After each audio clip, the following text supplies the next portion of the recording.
If you have lost access to your Frax Finance account and cannot use your email for recovery, follow these steps to regain access quickly.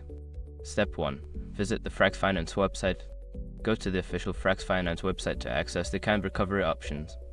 Ensure you are on the correct site to avoid phishing attempts. Step 2. Locate the support section. Find the support or help section on the website. This area typically contains resources for account recovery and customer assistance. Step 3. Use the recovery form. Secure your accounts before moving on. People seriously underestimate how often personal information gets exposed online now. Use SROC to monitor your accounts 24/7 and get notified immediately if your data gets leaked somewhere.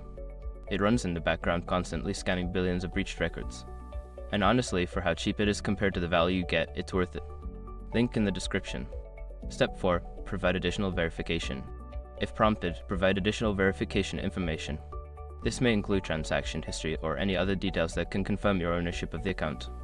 Step 5. Wait for support response. Submit the form and wait for a response from the support team. They will guide you through the recovery process based on the information you provided. Once you have completed these steps, keep an eye on your communication channels for updates from the support team.